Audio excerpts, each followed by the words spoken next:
Hai teman-teman, kembali lagi ke channel Chandra Bersaudara. Pada video kali ini kita akan belajar tema 8, lingkungan sahabat kita, subtema 3, usaha pelestarian lingkungan, pembelajaran 5. Apa yang akan kita pelajari? Ya, hari ini kita akan belajar mengenai yang pertama, tangga nada mayor, yang kedua, siklus air, dan yang ketiga, urutan peristiwa dalam teks fiksi. Sebelumnya, jangan lupa subscribe ya supaya tidak ketinggalan video selanjutnya.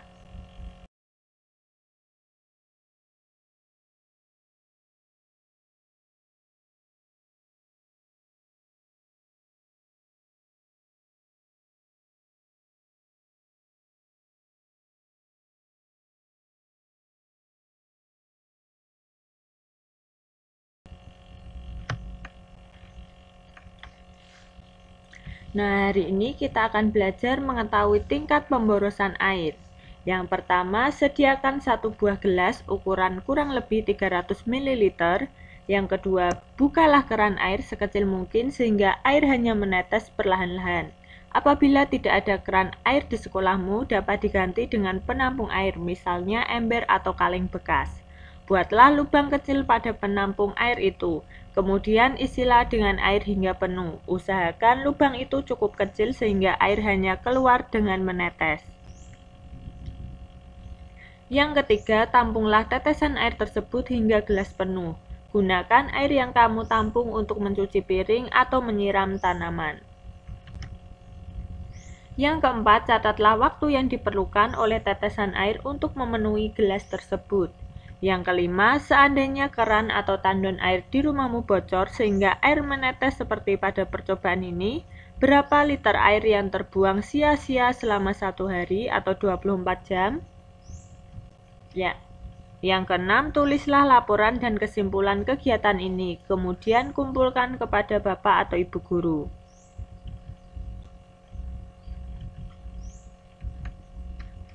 Percobaan telah menunjukkan pemborosan air yang sering terjadi di lingkungan rumah tangga. Dari jumlah air yang terbuang, kamu dapat memperkirakan pemborosan yang terjadi, bukan? Sekarang, apa tindakanmu untuk menghemat pemakaian air? Ya, kita akan belajar melalui teks bacaan yang berjudul penghematan air. Amatilah penggunaan air di rumahmu. Air digunakan untuk mandi, mencuci pakaian, memasak, dan mencuci piring. Berapa banyak air yang digunakan di rumahmu setiap hari? Walaupun hingga saat ini air selalu tersedia di alam, tetapi kita harus menggunakan air secara bijaksana. Menghemat penggunaan air sangat bermanfaat, terutama jika air diperoleh melalui pompa air listrik atau PDAM. Semakin sering kita menghidupkan pompa tersebut, semakin besar tagihan listrik yang harus kita bayar. Demikian juga jika kita menggunakan air dari PDAM. Semakin banyak air yang kita pakai, tagihan air per bulannya juga semakin besar. Mungkin kamu belum dapat membayangkan tentang pemborosan penggunaan air.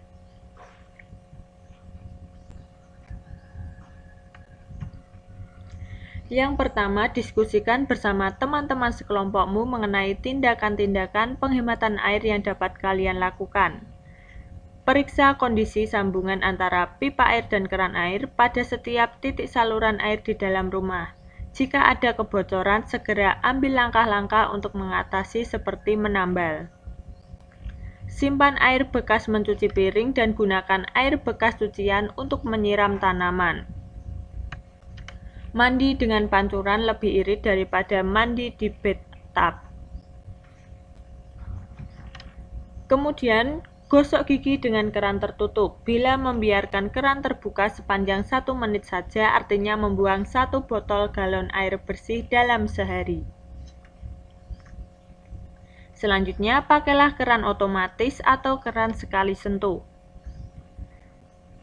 Membuat lubang biopori. Lubang ini akan mengikat air saat hujan. Air kemudian diikat sebagai sumber air tanah dan bisa menjadi suplai air bersih. Dan yang terakhir, memasang talang air. Dengan adanya talang, air hujan dapat disalurkan ke bidang yang lebih rendah, misalnya selokan. atau lebih baik lagi masuk ke sumur resapan. Yang kedua, selanjutnya buatlah buklet berisi cerita ajakan untuk melakukan tindakan-tindakan penghematan air. Nah, sebagai contoh disajikan buklet mulailah menghemat air dengan cara mudah. Yang pertama, periksa tagihan air. Nah, di sini periksa tagihan air ada kenaikan atau tidak. Kemudian yang kedua, mandi lebih singkat. Tidak perlu mandi terlalu lama. Yang ketiga, matikan keran saat bersabun dan sikat gigi. Nah, dengan mematikan keran dapat menghemat air. Yang keempat, mencuci saat penuh. Nah, cucilah baju saat mesin sudah penuh. Yang kelima, tutuplah keran dengan sempurna. Pastikan tidak ada air yang menetes. Yang keenam, manfaatkan air limbah. Gunakan kembali air bekas cucian. Dan yang ketujuh, gunakan half wash. Tekan tombol setengah siram pada kloset. Buklet selanjutnya yakni cara menghemat air.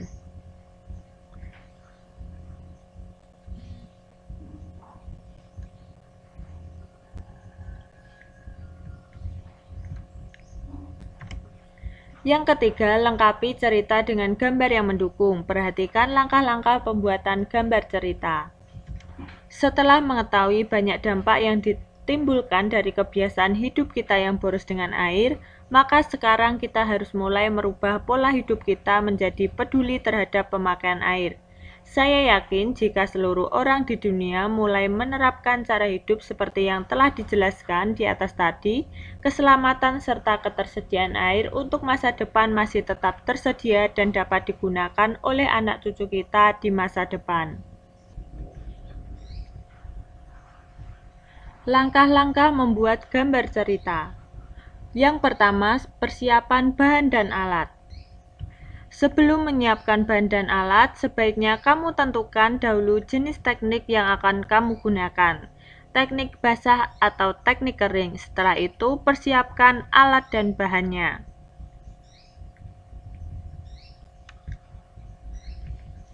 Yang kedua, menentukan tema.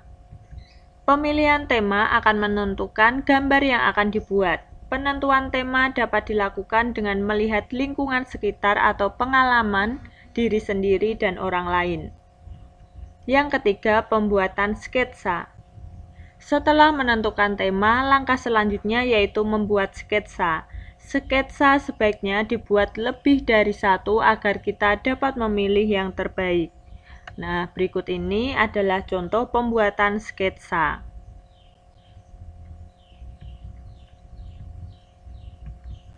Yang keempat, penyelesaian gambar. Dari beberapa sketsa yang dibuat dapat dipilih satu yang menurutmu paling baik. Kemudian sempurnakan dengan menghapus garis-garis yang tidak perlu dan menambah garis atau coretan yang dirasa perlu agar gambar tampak lebih hidup. Jika sudah mantap, warnai gambarmu dengan rapi. Kamu dapat mewarnai dengan teknik basah atau teknik kering. Pewarnaan dengan teknik basah menggunakan cat air, cat minyak atau tinta. Sebaliknya, pewarnaan dengan teknik kering menggunakan pensil warna, krayon, atau oil pastel. Nah, berikut ini adalah contoh gambar yang sudah diwarnai.